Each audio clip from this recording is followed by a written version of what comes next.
summer writing prep series. Okay, so I am doing a series of 9 videos over the next 3 weeks or so, all designed to help you get your summer writing in order. So today's video is called The Relationship Between Rest and Writing and what it means for your summer writing. Now, this is something that I write about in my book. My book's called Making Time to Write. And this is a concept that I learned from my coach and she learned from her coach. So I am passing it on down through to you. Okay, so a lot of people, you know, as we talked about in the last video, they have this like idea, or they're operating on a binge and bust cycle with their academic writing. And what that means is that they are, you know, saving up all of their writing, trying to get it done over the summer, binging on it, and then of course what happens is it leads to a bust, which means that you're stressed out, you break down, you're too tired, maybe you're even too tired to get to the binge. And this happens to people over the summer too. Also, sometimes we can start to feel resentful, right? It can start to be like, well, wait a minute, this is my summer and maybe my family's off, or it's a time where people are traveling and you're working, right? You're trying to like desperately get all the writing, the backlog of writing that's accumulated. You're desperately trying to get that out the door. And look, I get it. Like that is something that is kind of par for the course in academia. It is a way that we cope with like the extra stress and pressures that we feel of having an overloaded schedule as professors during the semesters or during the terms, right? Depending on, it could be semesters, quarters, trimesters. So today I want to talk about another deeper layer of how we break that binge and bust cycle, and that is by understanding the role of rest in writing. So I have a little diagram. Of course, it's going to come out on YouTube with the words are spelled backwards. But this says create and this says restore. And the important thing here is this diagram, which is representing the relationship between what I call it creation and restoration. It's the create, restore cycle. So let me cite some sources here. This idea comes from the Martha Beck School of Coaching. And Martha Beck talks about it as creation integration, which is another great way to kind of think about any kind of learning or any kind of creative act that we do. And I got that through the Martha Beck certified master coach, Natalie Miller, who is my coach. So Natalie taught me this concept at a retreat. And I don't know why I remembered it as create, restore instead of create, integrate. But I did, and I'm just going with it because I think for you all, like for my audience, for professors, that this really makes a lot of sense. I mean, integrate does as well, but let me kind of just like jump on and go all in with the create, restore cycle. Again, I talk about this in my book, which is called Making Time to Write. You can find it on Amazon or in any bookstore. But today you're gonna get this piece of it right here on YouTube. Okay, so the relationship between creation and restoration. So first, let me make an argument for why you as an academic writer are creating, okay? So you might think of people who create as like artists who paint things, or poets who write poems, or like, oh, they're creating some kind of work of art. Well, you, my friend, as a professor, are also a creator, right? You are a creator of things. You create curriculum, you create lesson plans, you create lectures, you create knowledge, right? You make knowledge. That's what your research does. And of course, writing is also a creative act. Now, it's not creative in the sense that you're just making it up, right? It's not like writing fiction, but you are creating something that did not exist before when you are writing even the most scientific, jargony, filled with diagrams, scientific article, right? That is an act of creation. And so this rule applies. And the rule is that there is a relationship between creation and restoration. And what we think is that if we want to create more, so translate that into if we want to write and publish more, we think what we have to do is spend more time creating. Okay, so that looks like this. And this is how, like, we have structured our whole society, right?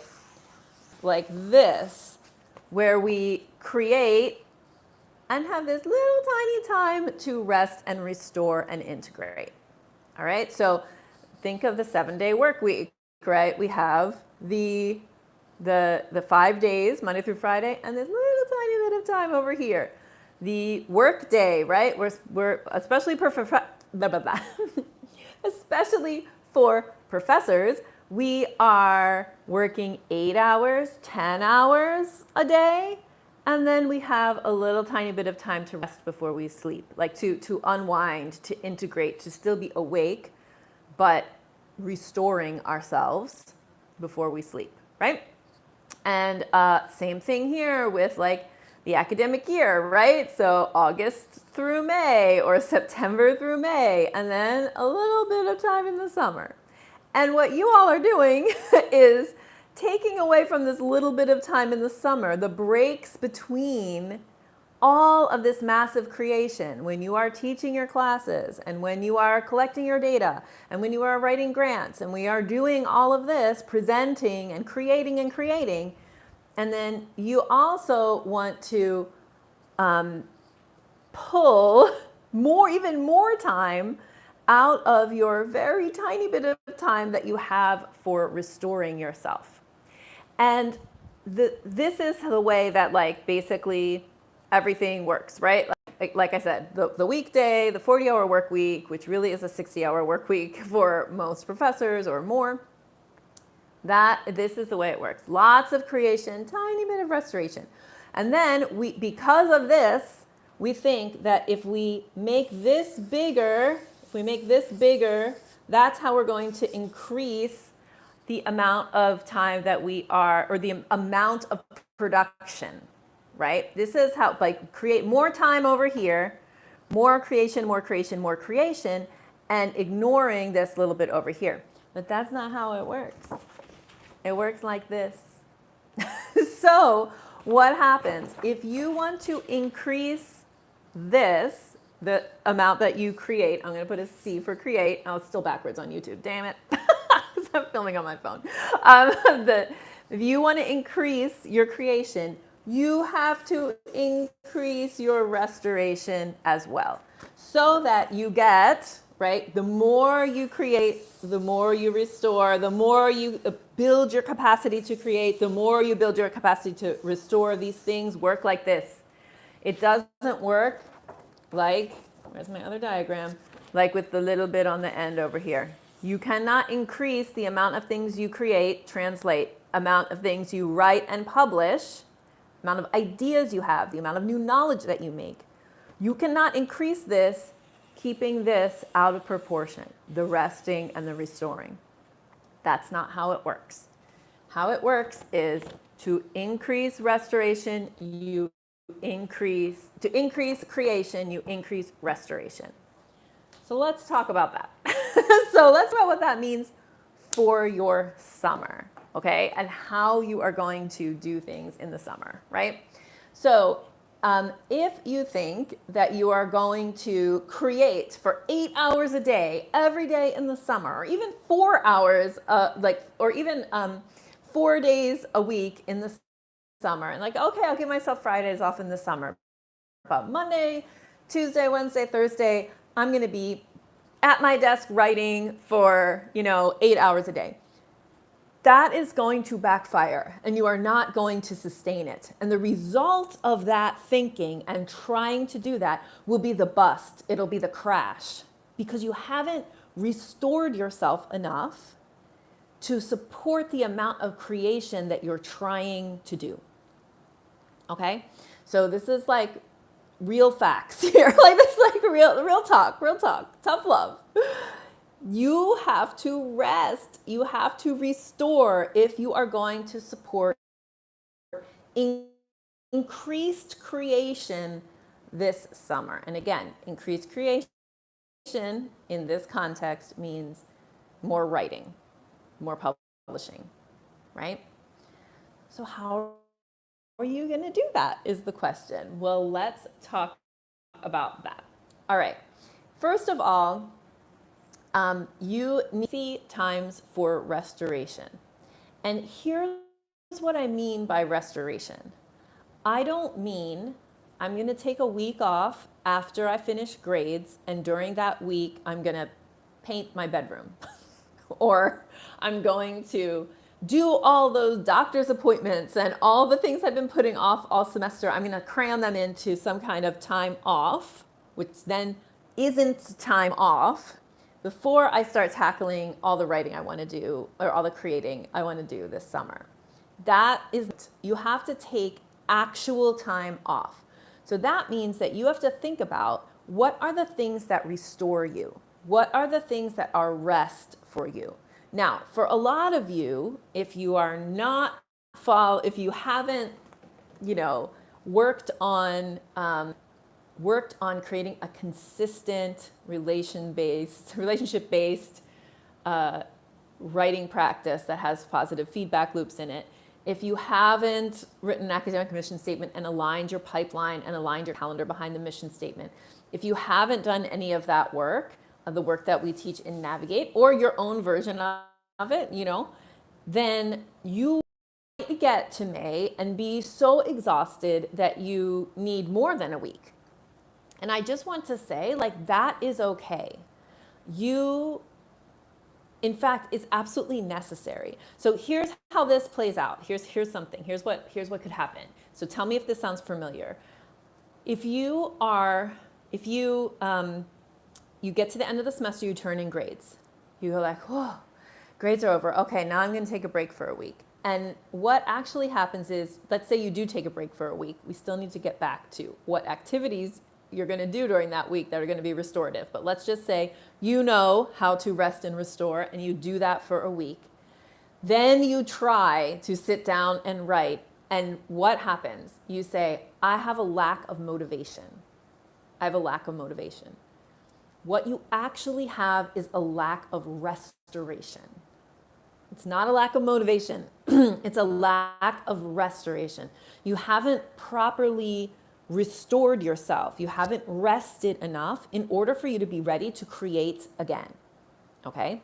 So remember too, you're shifting types of creation very likely between the semester and the summer, right? If you're watching this series because you're like, yeah, summer writing, then already you're kind of coming to the summer with this idea that, well, during the semester, I ran out of time to write, so I just taught my classes and I just ran my meetings and I just kept, I just hung on with my fingernails. And then in the summer, I will, I'm going to do a different, so that was the kind of creation you did during the semester. Now during the summer, you're going to do a different kind of creation, which is the writing, okay? Maybe data analysis plus writing, that kind of thing, with the objective to submit things before August or September when you start back up with your different kind of creation again. Again, that's a boom and bust cycle if you look at it from the perspective of writing. If you're doing that, then you might get to the end of the semester and a week isn't enough. And I just want you to notice that when you if you do take the rest and then you return to writing and you're like, I just have no motivation for this, you actually need to rest more. It is not like any kind of personal fault of yours or personality fault. You have a quote unquote lack of motivation because you have not rested enough to be able to turn around and create again. Okay? So now let's talk about, we're going to talk about what to do during your rest period and then how to build rest into your whole rhythm of the summer. Okay? And then we're going to talk about how to make your writing and publishing better this summer so that next summer you don't binge and bust, so that you don't get to the summer and collapse. Okay, that's the last thing we'll talk about. So let's talk about how to rest.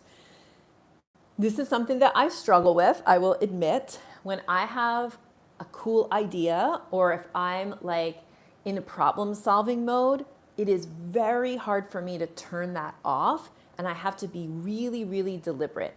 And the literature on rest talks about this as deliberate rest. Okay, so what you need to do is figure out how you're going to deliberately rest. For me, deliberate rest means that it's almost like I can't be left to my own devices. Like I can't be like sitting with an empty notebook, because what will try to come out of my brain is all the problem solving stuff. And what I need to do is stop trying to problem solve and rest, right? So that I can feel restored. For me, instead, it's reading fiction. It's reading page-turning fiction. It's even to some extent binging like Netflix series. Again, very fiction, very like immersive worlds and fantasy and that kind of stuff. That really helps me. Moving my body, right? Like walking, working out, that kind of thing. And for me, being with my family and being with my children very deliberately. So like not just in the same room with the children, but actually like, you know, like playing a board game or doing something. Having time off from my phone is also like very restorative for me. Like if I can just put the phone down, have the phone in another room while I am reading or while I'm playing with the kids or cooking or something like that, that can be restorative. Just a note. Cooking is not super restorative for me. But so what I want you to do is I want you to think about what are restorative activities for you. How are you going to get your brain off of your academic work and your problem solving and your writing? How are you going to take a mental break from that so that you can restore yourself enough to go into it and finish, you know, the writing that you want to finish this summer? For some people, and definitely like obviously sleeping, napping, and that kind of thing are forms of rest. I just want to also say that they're not the only ones. Some people actually restore themselves through taking long runs, or like, you know, like there's lots of different ways. You need to decide, figure out for you what are restorative, restful activities and deliberately do them. Okay, here's some things that you might think that they're restorative, but I'm going to gently guide you to not do this as a way to restore. And those are household activities, like cleaning things, sorting things, laundry, like anything that's a chore. It's called a chore for a reason. It doesn't really count as rest. You need something more. So even if you love doing laundry, you still need some other forms of active rest or intentional rest, deliberate rest, in order to restore yourself. Okay, so just take all of this, just think about all of that. And then think about, in the summer, how are you going to integrate those restorative activities every week, maybe every day? Because again, remember this diagram, right? Like if you want to create more, actually you have to restore more. So you need to do the amount of restoration, the amount of rest and restoration necessary to sustain and build your capacity for more creation. And let me say something else. Like you're not like, quit the idea that like the only reason to do things is so that you can like be more productive. So like, this is not like, I'm not saying this so that you can go like rest your ass off so that you can be more productive over here. No, what I'm talking about is building capacity. What I'm talking about is sustainability, right?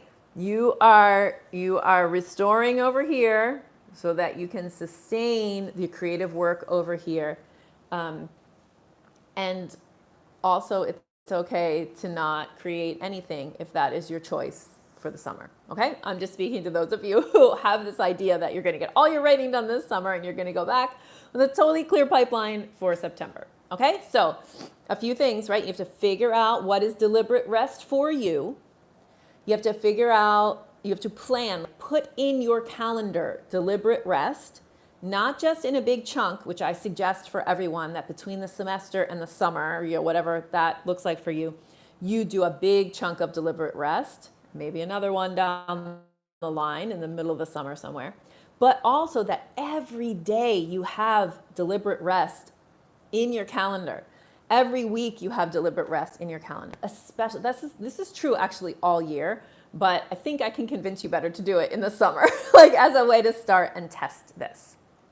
Now, to wrap up, let's talk about how you can create more sustainability in your writing and publishing so that you can break the binge and bust cycle so that you don't feel like completely like you are burning down or breaking down at the end of the semester, burning out, and which basically this cycle of like binge and bust is like you work so hard for such long hours during the semester and then you burn out or crash at the end of the semester, and then it's really hard to like get yourself back up from that in order to do things during the summer, because what you really need to do is probably take the whole summer off and rest. But you pushed your writing, this really, really important career activity and part of your career that your promotion and your job stability depends on, you've pushed it to the summer. So it would be better next year to not push all your writing to the summer, or not push all your writing to the breaks, the semester breaks, right? Instead, what we want is to integrate. We actually want the most important activities in our career, the most important activities of our career, to be part of our everyday work life, because your days add up to your career. So if we don't try to put writing centrally into our work activities, our Monday through Friday, 9 to 5 or 8 to 4 or whatever, like your activities, if you don't put writing there, then what are you doing? Because writing is what you need for publishing, and publishing is what you need to get grants, to keep your job, to get a better job, to get promoted, right? So like the actual way to think about this, instead of thinking about how can I make the summer the best, although I just gave you some tips here, right? Is how can I make my whole year better so that I don't have to rely on summer for this bingy busty kind of thing. And the way to do that is by developing yourself professionally around a sustainable practice for writing and publishing. So, of course, I'm going to invite you to apply for our Navigate Your Writing Roadmap program, which does just that.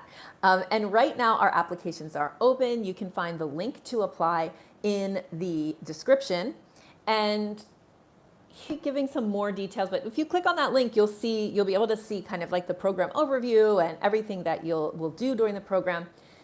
But here's what the reason to do this summer, right? The reason to do Navigate this summer is so that you can enter the next academic year knowing what to do to create a sustainable writing practice. And Navigate is a 12-week program. It is a plus group coaching. Every week there is a short, video module, and then every week for an hour on Fridays, we meet and either have a group coaching call or we write together. This is perfect for the summer, right? Because you can really focus, if you really want to get more writing done this summer, the Navigate program gives you this structure to think about your writing all summer. And what we do is we talk about the 3 levels of planning that are necessary for a sustainable writing and publication practice. The top level is your publication pipeline. So we talk about what it is, how to manage it, how to create it for you, because of course your publication pipeline depends on you, how you work, your field, all of those things. So that's personal to you. So you create your publication pipeline, you diagnose where things are getting stuck in your pipeline and then you learn strategies for unsticking those things. That's the first level. The second level is project level planning. And project level planning means understanding how to break projects into tasks, how to estimate time to task, and really how to manage writing projects is what we teach in Navigate. But what we teach in terms of project management, you can use for any kind of project. And then finally, the bottom, like the sustaining layer of this is weekly time management and writing practice. So what are you doing week in and week out to make practice where when you sit down to write, instead of feeling sloggy, you feel excited and words do come out onto the page, right? And also that you have time and space in your week for writing and thinking, which is a program when we're learning all of those things, you're also being coached on it, because some of the things are a little bit like, wait, I have to put up boundaries and I have to do this and that. Yes, you do. And so you'll need some coaching through that, which is part of the program. And then the other thing that we do that is very exciting for those of you who have at least one writing project that you want to get out the door this summer is that every week we are working on what we call our low-hanging fruit project. And the low-hanging fruit project, we help you select it. It is what we call like an almost done article. So an article that's 50 to 80% written, words that has words on the page, that has figures. If you're, it's 50 to 80% done, but it needs that push to get out the door. And basically for 12 weeks, we're walking you through applying what we're teaching in each week to your low-hanging fruit project as like a use case, right? Like as like, here, you're gonna try it out with that project, so that by the end of the program, not only have you, created a portfolio of achievements around your writing practice, including mapping your publication pipeline, understanding time to task, creating your ideal week, and we call it your soaring sessions, designing your soaring sessions, which is your writing practice, and also submitting that low-hanging fruit, that article. And that's what you'll achieve this summer. And you'll do it in a small group. You'll do it with a cohort of other academics who are all trying to master these aspects of their career, who are all trying to make writing, put writing more at the center so that they can publish to that at a level that reflects their expertise. So if you are interested in joining us in our Navigate Summer session, please find the link to apply in the description. You can go to scholarsvoice.org/navigate and click on the pink button. And right now we are accepting applications into our application process. It is a multi-step process because we very carefully curate our community. And so we would love to invite you to apply. So if this idea of being able to have a sustainable writing practice so that you can avoid binge and bust, and taking the time this summer to really invest in yourself, in your writing, if that all sounds appealing to you, I can't wait to see your application come through and see you inside of Navigate. Okay, rest up everyone. Have a great day. Bye.